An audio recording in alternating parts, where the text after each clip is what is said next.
Vishwavani TV special ಅರ್ಪಿಸುವ ಜ್ಯೋತಿಷ್ಯ ಕಾರ್ಯಕ್ರಮಕ್ಕೆ ತಮ್ಮೆಲ್ಲರಿಗೂ ಆತ್ಮೀಯವಾದ ಸ್ವಾಗತ. ನಾನು ಸ್ವಾತಿ ಕೃಷ್ಣ. ಕುಜದೋಷದ ಬಗ್ಗೆ ತಾವೆಲ್ಲರೂ ಕೇಳಿರ್ತೀರಾ. ರಾಶಿ ಫಲಗಳ ಮೇಲೆ ಕುಜದೋಷ ಯಾವ ರೀತಿ ಪರಿಣಾಮವನ್ನು ಬೀರುತ್ತೆ, ಒಂದ್ ವೇಳೆ ಕುಜದೋಷ ಇದ್ರೆ ಒಳಿತಾಗುವಂತಹ ಸಂಭವ ಇದೆಯಾ, ಕುಜದೋಷ ಇದ್ದಾಗ ಯಾವ ರೀತಿ ಪರಿಹಾರವನ್ನು ಕಂಡುಕೊಳ್ಬಹುದು ಅನ್ನೋದನ್ನ ಇವತ್ತಿನ ಸಂಚಿಕೆಯಲ್ಲಿ ತಿಳ್ಕೊಳ್ಳೋಣ. ಇದರ ಬಗ್ಗೆ ಹೆಚ್ಚಿನ ಮಾಹಿತಿಯನ್ನು ನೀಡಲಿಕ್ಕೆ ಇವತ್ತು ನಮ್ಮ ಜೊತೆ ಭಾರತೀಯ ಜ್ಯೋತಿಷ್ಯ ವಿಜ್ಞಾನ ಸಂಶೋಧಕರಾಗಿರುವಂತಹ ಮಹಾಬಲಮೂರ್ತಿ ಕೋಡ್ಲಕೆರೆ ಅವರಿದ್ದಾರೆ. ಬನ್ನಿ ಅವರಿಗೆ ಕಾರ್ಯಕ್ರಮಕ್ಕೆ ಸ್ವಾಗತಿಸ್ತಾ ನಮ್ಮ ಕಾರ್ಯಕ್ರಮನ ಶುರು ಮಾಡೋಣ. ಸರ್, ಮುಂದಿನ ರಾಶಿ ತುಲಾರಾಶಿ. ತುಲಾರಾಶಿಯ ಮನೆಯ ಯಜಮಾನ ಬಂದ್ಬಿಟ್ಟು ಶುಕ್ರ ಮತ್ತು ಮಂಗಳನಿಗೆ ಬರೋದೇ ಇಲ್ಲ, ಅವರು ಬದ್ಧ ವೈರಿಗಳು. ಸೊ ಹೀಗಿರ್ಬೇಕಾದ್ರೆ ಇಲ್ಲಿ ಒಳಿತಾಗುವಂಥ ಸಾಧ್ಯತೆ ಇದೆಯಾ ಅಥವಾ ಏನಾದರೂ ಕೆಡುಕಾಗುವಂಥ ಸಾಧ್ಯತೆ ಇದೆಯಾ, ಯಾವ ಥರ ಅಂತ? ಒಳಿತಾಗುವಂಥದ್ದಕ್ಕೆ ಸಾಧ್ಯತೆ ಇರುತ್ತೆ, ಬಟ್ ಕಡಿಮೆ ಅಷ್ಟೇ. ಏನು ಅಂದರೆ ಇಲ್ಲಿ ಇರುವಂಥದ್ದು ಅಷ್ಟೇ. ಏನು, ಮಂಗಳನ ಸ್ವರೂಪಗಳು ವಿಶೇಷವಾಗಿ ಶುಕ್ರನ ಜೊತೆಗಿದ್ದಾಗ ವಿಷಮ ಸ್ಥಿತಿಯಲ್ಲಿ ಇದ್ದರೆ ತೊಂದರೆ ಆಗುವಂಥದ್ದು ಏನು ಅಂತಂದರೆ, ಈ ತುಲಾರಾಶಿಯವರಿಗೆ ಸರಿಯಾಗಿ ಎದುರಿನ ಮನೆ ಯಾವುದು ಅಂತಂದರೆ ಅದು ಮಂಗಳನ ಯಜಮಾನತ್ವದ ಮೇಷರಾಶಿ. ಯಾವ ರಾಶಿಗೆ ಸರಿಯಾಗಿ ಎದುರಿನ ಮನೆ ಇದೆಯೋ 180 ಡಿಗ್ರಿಯಲ್ಲಿ, ಆ ಮನೆ ಈ ರಾಶಿಯವರಿಗೆ ಭಾಳ ಸಂಗಾತಿಯನ್ನು ಒದಗಿಸ್ಕೊಡ್ಬೇಕಾದದ್ದು.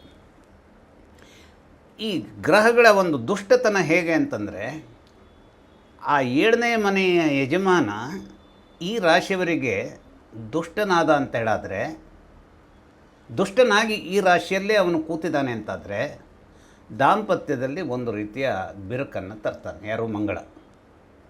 ಬಿರುಕು ಅಂದರೆ ಏನು? ಈಗ ದಾಂಪತ್ಯದಲ್ಲಿ ಬಿರುಕು ಅಂದರೆ ಒಂದು ಸಣ್ಣ ಸಣ್ಣ ಗಲಾಟೆಯಿಂದ ಹಿಡಿದು ಇನ್ನು ಸಾಧ್ಯವೇ ಇಲ್ಲ ಕೋರ್ಟ್ನಲ್ಲೇ ಇದನ್ನು ಏನು ಹೊರಗೆ ಬರುವಂಥದ್ದು ಅನ್ನುವುದರವರೆಗೆ. ಕೆಲವು ಸಲ ನಾನು ಹಾಳಾದರೂ ಅಡ್ಡಿಲ್ಲ, ಈ ವ್ಯಕ್ತಿಗೆ ನಾನು ಡೈವರ್ಸ್ ಕೊಡೋದಕ್ಕೆ ಬಿಡೋದಿಲ್ಲ. ಅದು ಗಂಡು ಆಗ್ಬೋದು, ಹೆಣ್ಣು ಆಗ್ಬೋದು, ಕೊಡೋದಿಲ್ಲ ನಾನು. ಅವನು ಅಥವಾ ಅವಳು ಏನಾಗಬೇಕು, ನರಕ ಅನುಭವಿಸ್ಬೇಕು. ಈ ರೀತಿಯ ಮನೋಭಾವ ಏನಾಗ್ಬಿಡುತ್ತೆ, ಬಂದುಬಿಡತ್ತೆ. ಈ ಮಂಗಳ ವಿಶೇಷವಾಗಿ ತುಲಾರಾಶಿಯಲ್ಲಿದ್ದವರಿಗೆ ಸರಿಯಾದ ರೀತಿಯ ಮದುವೆಯ ಸಂಬಂಧವನ್ನು ಅಥವಾ ಸಾಂಸಾರಿಕ ಸಂದರ್ಭವನ್ನು, ಬಾಳ ಸಂಗಾತಿಯ ಸಂದರ್ಭವನ್ನು, ಅಥವಾ ಬೇಗ ಹೆಂಡತಿಯನ್ನು ಕಳ್ಕೊಳ್ಳೋದು, ಗಂಡನನ್ನು ಕಳೆದುಕೊಳ್ಳುವಂಥ ಸ್ಥಿತಿ ಬಂದುಬಿಡ್ಬೋದು.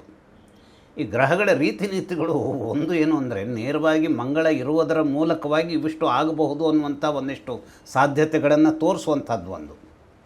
ಈ ಸಾಧ್ಯತೆಗಳ ಹೊರತಾಗಿಯೂ ದುಷ್ಟತನವನ್ನು ಇನ್ನಿತರ ಯಾವುದೋ ಕಾರಣಗಳಿಗಾಗಿ ಇತರ ಗ್ರಹಗಳು, ಕ್ರೂರ ಗ್ರಹಗಳು, ಈಗ ರಾಹು ಇವನು ಮಂಗಳ ಎಲ್ಲಿದ್ದಾನೆ, ತುಲಾರಾಶಿಯಲ್ಲಿದ್ದಾನೆ. ಅದೇ ಮನೆ ಯಜಮಾನಾದಂಥದ್ದು ವೃಷಭ ರಾಶಿಯ ಮನೆ ಶುಕ್ರನ ಯಜಮಾನತ್ವದ್ದೇ. ಅಲ್ಲಿ ರಾಹು ಇದೆ ಅಂತಾದರೆ ಅಥವಾ ಕೇತು ಇದೆ ಅಂತಾದರೆ, ಆಗ ಸಾಂಸಾರಿಕ ಸ್ಥಳದಲ್ಲಿ ಏನಾಗ್ತಾನೆ, ಅಲ್ಲಿ ರಾಹುವೋ ಕೇತುವೋ ಇದ್ದರೆ ರಾಹು ಎದುರುಗಡೆ ಕರೆಕ್ಟಾಗಿ ಕೇತು ಇರ್ತಾನೆ, ಇಲ್ಲ ಕೇತುವಿನ ಎದುರುಗಡೆ ಕರೆಕ್ಟಾಗಿ ರಾಹು ಇರ್ತಾನೆ. ಆಗ ಸಾಂಸಾರಿಕ ಬಿರುಕು ಬರೀ ಗಂಡನ ಮತ್ತು ಹೆಂಡತಿಯ ಬಿರುಕು ಅಂತಲ್ಲ, ಅಲ್ಲಿ ಅತ್ತೆ ಮಾವಂದಿರ ಮೂಲಕವಾಗಿ ಏನೋ ತೊಂದರೆ ಆಗ್ಬಿಡ್ಬೋದು, ಇನ್ಲಾಸ್ ಮೂಲಕವಾಗಿ ಏನೋ ತೊಂದರೆ ಆಗ್ಬೋದು. ಕೆಲವು ಇನ್ಲಾಸ್ ಹೇಗಿರುತ್ತಾರೆ ಅಂತಂದರೆ, ತಮ್ಮ ಮಗ ಬೇರೆದ ಮದುವೆಯಾಗಿ ಏನು ಇವಳು ಬರೀ ಜಗಳಾಡ್ತಾರೆ ಅವರು ಹೇಳ್ಬೋದು, ಅಥವಾ ಆ ಹುಡುಗಿ ತಂದೆ ತಾಯಿಗಳು ಹೇಳ್ಬೋದು, ಈ ಹುಡುಗ ಏನು ಮಾತಾಡು. ಈಗ ಒಮ್ಮೊಮ್ಮೆ ಏನಾಗುತ್ತೆ, ಜಾತಕವನ್ನು ಜೋಡಿಸ್ಕೊಡಿ ಅಂತ ಯಾರ ಹತ್ರ ಬರ್ತಾರೆ, ಜ್ಯೋತಿಷಿ ಹತ್ರ ಬರ್ತಾರೆ. ಜ್ಯೋತಿಷಿಗೆ ಒಂದಿಷ್ಟು ವಿಚಾರಗಳು ಏನು ಅಂದರೆ, ಇಲ್ಲಿ ತೊಂದರೆಗಳು ಏನು ಏನು ಏನು ಅನ್ನೋದ್ರ ಬಗ್ಗೆ ಒಂದು ಸರಿಯಾದ ಜ್ಯೋತಿಷಿಗೆ ಗೊತ್ತಿರುತ್ತೆ. ಆದರೆ ಅದನ್ನು ಹೇಳುವಂಥದ್ದಕ್ಕೆ ಈ ಜ್ಯೋತಿಷಿಯ ಏನು ಟೆಕ್ನಿಕಲ್ ಟರ್ಮ್ಸ್ ಅವ್ರಿಗೆ ಅರ್ಥವಾಗಲ್ಲ. ಏನು ಸರ್ ಮಾರ್ಕ್ಗಳು ಕೂಡ ಬರುತ್ತಾ, ಕುಜದೋಷ ಇಲ್ವಾ, ಇನ್ನೇನೋ ಒಂದು ರೀತಿಯಲ್ಲಿ ಸಮೃದ್ಧಿ ಇದೆಯಾ, ಅವಳು ಕೆಲಸದಲ್ಲಿದ್ದರೆ ಒಳ್ಳೆಯದಾಗಿ ಇದೆಲ್ಲ ಎಲ್ಲದನ್ನು ಮೀರಿ ಇನ್ನೊಂದು ಯಾವುದೋ ಒಂದು ಘಟಸರ್ಪ ಅಲ್ಲಿ ಬಂದುಬಿಡತ್ತೆ. ಆ ಘಟಸರ್ಪದ ವಿಧಾನ ಹೇಗೆ ಬರುತ್ತೆ ಅಂತಂದರೆ, ಅದು ನಮ್ಮ ಈಗೋ. ವಿಶೇಷವಾಗಿ ಈಗೋಯಿಸ್ಟಿಕ್ ಆದಂಥ ಬಾಳ ಸಂಗಾತಿಯನ್ನು ತುಲಾರಾಶಿಯವರಿಗೆ ಒದಗಿಸ್ಕೊಡೋದಕ್ಕೆ ಮಂಗಳ ಕಾರಣವನ್ನಾಗಿ ಮಾಡಿಕೊಡ್ತಾನೆ. ಈ ಸಂಸಾರದಲ್ಲಿ ಏನೂ ಇದ್ದಿರಬಹುದು, ಈಗೋ ಬಂದುಬಿಡ್ತು ಗಂಡ ಹೆಂಡಂದಿರ ನಡುವೆ ಅಂತಾದರೆ, ಹಾಗೆಯೇ ಜ್ಯೋತಿಷಿ ನೋಡಿ, ಹುಡುಗ ಸ್ವಲ್ಪ ಒಳ್ಳೆಯವನಾಗಿರಲಿ, ಸೌಮ್ಯವಾಗಿರಲಿ, ಇದೆಲ್ಲ ಕ್ರೈಟೀರಿಯಾಗಳಿರ್ತವೆ. ಎಷ್ಟು ಸೌಮ್ಯವಾಗಿರಬೇಕು, ಒದಗಿಸಿಕೊಟ್ಟಂತಹ ಒಬ್ಬ ಒಳ್ಳೆಯ ಸೌಮ್ಯನಾದಂಥ ಹುಡುಗನೂ ಕೂಡ ಒಬ್ಬಳು ಹುಡುಗಿಗೆ ಏನಾಗ್ಬೋದು, ಅಪಥ್ಯ ಆಗ್ಬೋದು. ಏನು ಇವರು ಯಾರ ಹತ್ರ ಮಾತೇ ಆಡೋದಿಲ್ಲ, ಬರೇ ತಮ್ಮ ಕೆಲಸದಲ್ಲಿ ತಾವು ಇರ್ತಾರೆ. ಒಂದು ಅಲ್ಲಿ ಇದನ್ನು ಮಾಡೋದು ಅಂದರೆ ನೀವು ಫ್ಲರ್ಟ್ ಮಾಡಿದರೂ ಕೂಡ ಕಷ್ಟ ಆಗುತ್ತೆ. ನನ್ನ ಗಂಡ ರೊಮ್ಯಾಂಟಿಕ್ ಆಗಿರಬೇಕು, ನನ್ನ ಗಂಡ ಎಲ್ಲದನ್ನು ಮಾತಾಡಬೇಕು, ಆ ಸಿನಿಮಾದ ಬಗ್ಗೆ ಮಾತಾಡಬೇಕು, ಈ ಸಿನಿಮಾದ ಬಗ್ಗೆ ಮಾತಾಡಬೇಕು. It depends. ಎಲ್ಲದನ್ನೂ ಒಗ್ಗೂಡಿಸೋದಕ್ಕೆ ಸಾಧ್ಯವಾಗೋದಿಲ್ಲ. ಹಾಗೆ ಭಾಳ ಸ್ತ್ರೀ ಅಂದರೆ ಹೆಂಡತಿಯ ಬಗೆಗೂ ಹಾಗೆ. ಹೆಂಡತಿ ಇವರು ಗೆಳೆಯರು ಬಂದಿದ್ದಾರೆ, ಒಂದು ಟೀ ಮಾಡ್ತೀಯ, ಟೀ ಬರ್ತಾಳೆ, ಹೇಗಿದ್ದೆ, ಇಟ್ಟು ಹೋಗಿಬಿಡ್ತಾಳೆ. 4 ಮಾತಾಡಮ್ಮ ನೀನು, 4 ಮಾತಾಡೋದಕ್ಕೇನು ತೊಂದರೆ ಅಂತ. ಅದೇ ಒಂದು ಕೊರತೆ ಆಗಿಬಿಡುತ್ತೆ. ಯಾರಿಗೆ? ಗಂಡನಿಗೋ ಅಥವಾ ಗಂಡನ ತಂದೆ ತಾಯಿಗಳಿಗೋ.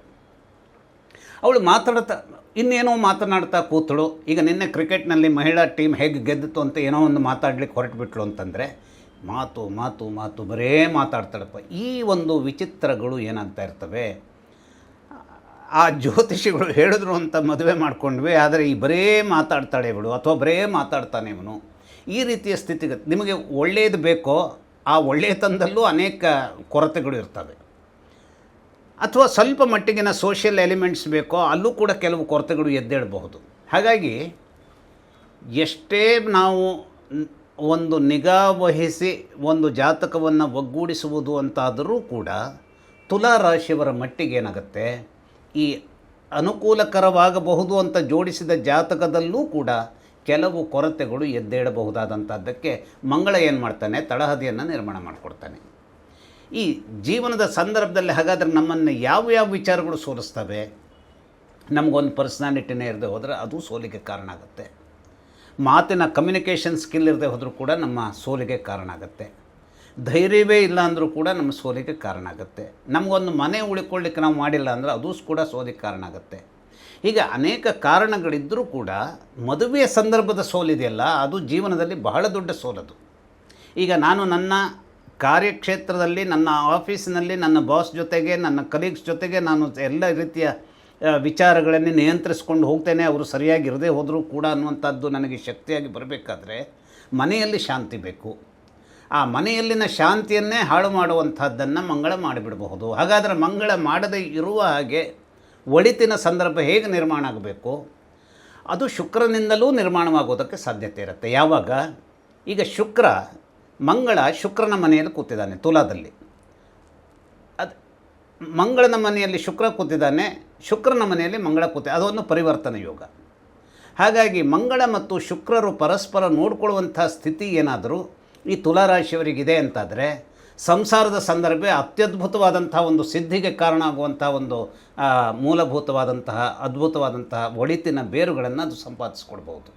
ಹಾಗೆಯೇ ಮರಣವನ್ನು ಮುಂದೂಡುವಂಥ ಶಕ್ತಿಯನ್ನು ಶುಕ್ರ ಮಂಗಳನ ಮೂಲಕವಾಗಿ ಮಾಡಿಸ್ಬೋದು. ಹೀಗೆ ಈ ಗ್ರಹಗಳ ವಿಚಾರಗಳು ಏನು ಅಂತಂದರೆ, ಇನ್ನೊಂದು ಗ್ರಹದ ರೀತಿ ನೀತಿಗಳು ಹೇಗಿದೆ, ಬರೀ ಆ ಗ್ರಹ ಮಾತ್ರ ಯಾವ ರೀತಿಯಲ್ಲಿ ಒಳಿತನ್ನು ಮಾಡಬಹುದು. ಬರೇ ಮಂಗಳನನ್ನು ನಾವು ತೂಕಕ್ಕೆ ಹಾಕಿ ನೋಡುವಂಥದ್ದು ತುಲಾರಾಶಿಯವರ ಬಗ್ಗೆ ಅಂತಾದರೆ, ಮಂಗಳ ಕೆಟ್ಟದ್ದನ್ನೇ ಮಾಡೋದಕ್ಕೆ ಕಟಿಬದ್ಧನಾಗಿರ್ತಾನೆ. ಅನೇಕ ರೀತಿಯ ಶುಕ್ರ ಮತ್ತು ಮಂಗಳರ ನಡುವಿನ ಸಂಬಂಧಗಳು ಬೇರೆ ಕಾರಣಕ್ಕಾಗಿ ಅನ್ಯೋನ್ಯತೆಯನ್ನು ಪಡೆಯುವಂಥ ಒಂದು ಘಟ್ಟಕ್ಕೆ ತಲುಪಿಸಬಹುದಾದಂತಹ ಒಂದು ಕೆಟಲಿಸ್ಟ್ ಅಂದರೆ ವೇಗವರ್ಧಕವನ್ನು ಅದು ಇಟ್ಟುಕೊಂಡಿದೆ ಅಂತಾದರೆ, ಮಂಗಳನ ಮೂಲಕವಾಗಿಯೂ ಅನೇಕ ಸಿದ್ಧಿಗಳು ಒದಗಿ ಬರೋದಕ್ಕೆ ತುಲಾರಾಶಿಯವರಿಗೆ ಕಾರಣವಾಗಬಹುದು. ಹಾಗಾದರೆ ಒಂದೊಮ್ಮೆ ತುಲಾರಾಶಿಯವರಿಗೆ ಶುಕ್ರನ ಮೂಲಕವಾಗಿ ಒಳಿತುಗಳು ಸಿಗೋದಕ್ಕೆ ಸಾಧ್ಯವಿಲ್ಲದೆ ಹೋದಂಥ ಸ್ಥಿತಿ ಇದ್ದರೆ, ಅಥವಾ ದುಷ್ಟತನವನ್ನೇ ತುಲಾರಾಶಿಯಲ್ಲಿ ಮಾಡಬೇಕು ಅನ್ನುವಂಥದ್ದು ಮಂಗಳನ ತನ್ನ ಜನ್ಮಸಿದ್ಧ ಹಕ್ಕು ಅಂತ ಅವನು ಪಡ್ಕೊಂಡಿದ್ದಿದ್ದರೆ, ಹಾಗಾದರೆ ಇದಕ್ಕೊಂದು ಪರಿಹಾರ ಅನ್ನುವಂಥದ್ದು ಬೇಕಲ್ಲ. ಈ ಪರಿಹಾರ ಅನ್ನುವಂಥದ್ದು ಯಾವ ಸ್ವರೂಪದಲ್ಲಿ ಸಿಗುತ್ತೆ? ಅಗೇನ್ ಗಣೇಶನ ಸ್ವರೂಪದಲ್ಲಿ ಸಿಗಬೇಕು. ಗಣೇಶನನ್ನು ನಾವು ನಿರೀಕ್ಷೆ ಮಾಡಿಕೊಂಡಾಗ ಏನಾಗುತ್ತೆ, ಗಣೇಶ ಕೇತುವಿನ ಸ್ವರೂಪದಲ್ಲಿ ಒಂದು ಗಣೇಶನನ್ನು ಸಂಕೇತಿಸುವಂಥ ಶಕ್ತಿ ಇದೆ ಅಂತ ಭಾರತೀಯ ಜ್ಯೋತಿಷ್ಯ ವಿಜ್ಞಾನ ಅದನ್ನು ನಂಬುತ್ತೆ. ಅನೇಕರಿಗೆ ಕೇತುವಿನ ಸಂದರ್ಭ ಗಟ್ಟಿಯಾಗಿದೆ ಅಂತಾದರೆ ಜಾತಕದಲ್ಲಿ ಗಟ್ಟಿಯಾಗಿರಬೇಕು. ಆ ಕೇತುವಿನ ಮೂಲಕವಾದಂತಹ ಒಂದು ಅನುಗ್ರಹದ ಮೂಲಕವಾಗಿ ಎಲ್ಲೇ ಮಂಗಳ ಇದ್ದರೂ ಕೂಡ ಆತ ಒಳಿತನ್ನು ನಿರ್ಮಾಣ ಮಾಡಿಕೊಡುವಂಥ ಶಕ್ತಿಯನ್ನು ಸಂಪಾದಿಸ್ಕೊಂಡು ಬಿಡ್ತಾನೆ. ಹಾಗಾಗಿ ಈ ರಾಶಿಯವರಿಗೆ ಮಂಗಳ, ತುಲಾರಾಶಿಯಲ್ಲಿ ಮಂಗಳ ಇದ್ದಾಗ ಒಳ್ಳೆಯ ಸ್ವರೂಪದಲ್ಲಿ ಕೇತು ಸಿಂಹರಾಶಿಯಲ್ಲಿ ಕೂತಿದ್ದಾನೆ ಅಂತಾದರೆ, ಮಂಗಳನ ಮೂಲಕವಾದ ಅನೇಕ ದುಷ್ಟತನಗಳೆಲ್ಲ ಕೆಳಗೆ ಬಂದುಬಿಡ್ತವೆ. ದುಷ್ಟತನವನ್ನು ಪ್ರದರ್ಶಿಸಲಿಕ್ಕೆ ಸಾಧ್ಯವಾಗದೆ ಹೋದಂತಹ ಐಷಾರಾಮಿ ಒಂದು ಸ್ಥಿತಿಯನ್ನು ಇದೇ ರಾಶಿಯಲ್ಲಿ ಅವನು ಪಡೆದುಬಿಡ್ತಾನೆ. ಆಗ ಅನೇಕ ರೀತಿಯ ಒಳಿತನ್ನು ಒದಗಿಸ್ಕೊಡೋದಕ್ಕೆ, ದುಷ್ಟತನವನ್ನೇ ಮಾಡಬೇಕಾದ ತನ್ನ ಸಂವಿಧಾನವನ್ನು ಮರೆತು ಒಳಿತನ್ನು ಕೊಡಬೇಕಾದಂತಹ ಒಂದು ಅದ್ಭುತವಾದಂತಹ ಶಕ್ತಿಯನ್ನು, ಚೈತನ್ಯವನ್ನು ಇದೇ ಮಂಗಳ ಪಡಿತಾನೆ. ಹಾಗಾಗಿ ಕೇತು ಪ್ರಣೀತವಾದಂತಹ ಸಿದ್ಧಿಯೊಂದಿಗೆ ಆವಿಷ್ಕಾರಗೊಂಡಂತಹ ಗಣೇಶನ ಆರಾಧನೆ ಏನಿದೆ, ಅದಕ್ಕಾಗಿ ಬೇಕಾದಂಥ ಇವೆಲ್ಲವೂ ಏನು ಅಂದರೆ ಒಂದು ಚಿಕ್ಕ ಗಣೇಶನನ್ನು ನಾವು ಆರಾಧಿಸುವಂಥದ್ದು. ಹಾಗಾದರೆ ಆ ಚಿಕ್ಕ ಗಣೇಶ ಯಾವ ರೀತಿಯಲ್ಲಿ ಶಕ್ತಿಯನ್ನು ಪಡೆದಿರಬೇಕು? ಕೇತು ಪ್ರಣೀತವಾದಂತಹ ಒಂದು ಸಿದ್ಧಿ ಶಕ್ತಿ ಆ ಗಣೇಶನಲ್ಲಿ ಕೂಡಿ ಬರಬೇಕು. ಅದನ್ನು ಒದಗಿಸುವಂಥದ್ದು ಹೇಗೆ? ಅದೇ ಗೇನ್, ಅದಕ್ಕೆ ಬೇಕಾದಂತಹ ಆರಾಧಕರು. ಅದೇ ನಾನೇನು ಗಣಪತಿಯರು ಅಂದರೆ ವಿಶೇಷವಾಗಿ ನಾನು ಹೇಳ್ತಾ ಬಂದ ಹಾಗೆಯೇ ಗಣೇಶನನ್ನು ಒಲಿಸಬಹುದಾದಂತಹ ಶಕ್ತಿಯನ್ನು ಹೊಂದಿದ ಕೆಲವು ಅವರನ್ನು ವಿಶೇಷವಾಗಿ ನಾವು ಏನು ಹೇಳಬಹುದು, ಒಂದು ರೀತಿಯ ಸಾತ್ವಿಕ ಶಕ್ತಿಯನ್ನು ಇಟ್ಕೊಂಡಂತಹ, ನಾವು ಈಗ ಅವಧೂತರು ಅನ್ನುವ ಕಲ್ಪನೆಯನ್ನು ಕೊಡೋದು ಕಷ್ಟ ಆಗುತ್ತೆ. ಯಾವ ರೀತಿಯಲ್ಲಿ ಅವರು ಆರಾಧಿಸ್ತಾರೆ, ಅವರ ಆರಾಧನೆ ಮೂಲಕವಾಗಿ ಗಣೇಶ ಹೇಗೆ ಒಲಿತಾನೆ, ಇವೆಲ್ಲ ಮತ್ತೆ ಬೇರೆ ಬೇರೆ, ಅದು ಒಂದು ವಿಷಯದ ವಿಚಿತ್ರವಾದಂತಹ ವಿಸ್ತೃತವಾದಂತಹ ಒಂದೇ ಮರದ ಜ್ಯೋತಿಷ್ಯದ ಬೇರೆ ಬೇರೆ ಕವಲುಗಳು. ಆದರೆ ಇದೊಂದು ಗಣಪತಿಯರು ಅಂತ ನಂಬಿಕೊಂಡ್ರೆ ಸಾಕು. ಅವರು ಸಿದ್ಧಿಸಿಕೊಟ್ಟಂಥ ಕೇತು ಪ್ರಣೀತವಾದಂಥ ಗಣೇಶ ಅನೇಕ ರೀತಿಯ ಕೆಟ್ಟತನವನ್ನು ಮಂಗಳನಲ್ಲಿ ಇದ್ದಿದ್ದರೆ, ಈ ರಾಶಿಯಲ್ಲಿದ್ದಾಗ, ತುಲಾ ರಾಶಿಯಲ್ಲಿದ್ದರೆ ಅದನ್ನು ಒಡೆದು ತೆಗೆಯುವಂತಹ ಒಂದು ಚೈತನ್ಯವನ್ನು ಒದಗಿಸ್ಕೊಡ್ತಾನೆ. ಖಂಡಿತ ಅಷ್ಟೇ ಅಲ್ಲ, ಇಂತಹ ಗಣೇಶನ, ಕೇತು ಪ್ರಣೀತವಾದಂತಹ ಗಣೇಶನ ಸಿದ್ಧಿ ಸಿಕ್ಕಿದಾಗ ಅನೇಕರಿಗೆ ಅನೇಕ ಸಮಸ್ಯೆಗಳು ದೂರವಾದಂತಹ ಒಂದು ವಿಚಾರವನ್ನು ಗಮನಿಸಿದ, ಅದನ್ನು ಉದಾಹರಣೆ ಸಹಿತವಾಗಿಯೂ ಹೇಳಬಹುದು. ಈಗ ಆ ಹೆಸರುಗಳನ್ನು ಹೇಳೋದು ಬೇಡ, ಒಟ್ಟು ಒಳ್ಳೆಯದಕ್ಕೆ ಖಂಡಿತ ಕಾರಣವಾಗಿ ಅದು ನಿಲ್ಲುತ್ತೆ. ರಾಶಿ ಫಲಗಳ ಮೇಲೆ ಕುಜದೋಷ ಯಾವ ರೀತಿ ಪರಿಣಾಮವನ್ನು ಬೀರುತ್ತೆ, ಯಾವ ರೀತಿ ಪರಿಹಾರವನ್ನು ಕಂಡುಕೊಳ್ಬಹುದು ಅನ್ನೋದನ್ನ ಇವತ್ತಿನ ಸಂಚಿಕೆಯಲ್ಲಿ ತಿಳ್ಕೊಂಡ್ವಿ. ಇದೇ ರೀತಿ ಮತ್ತಷ್ಟು ವಿಡಿಯೋಗಾಗಿ ವಿಶ್ವವಾಣಿ ಟಿವಿ ಸ್ಪೆಷಲ್ ಚಾನೆಲ್ ಅನ್ನು ಸಬ್ಸ್ಕ್ರೈಬ್ ಆಗಿ. ಈ ವಿಡಿಯೋ ನಿಮಗೆ ಇಷ್ಟ ಆದರೆ ಶೇರ್ ಮಾಡಿ, ಲೈಕ್ ಮಾಡಿ. ಧನ್ಯವಾದಗಳು.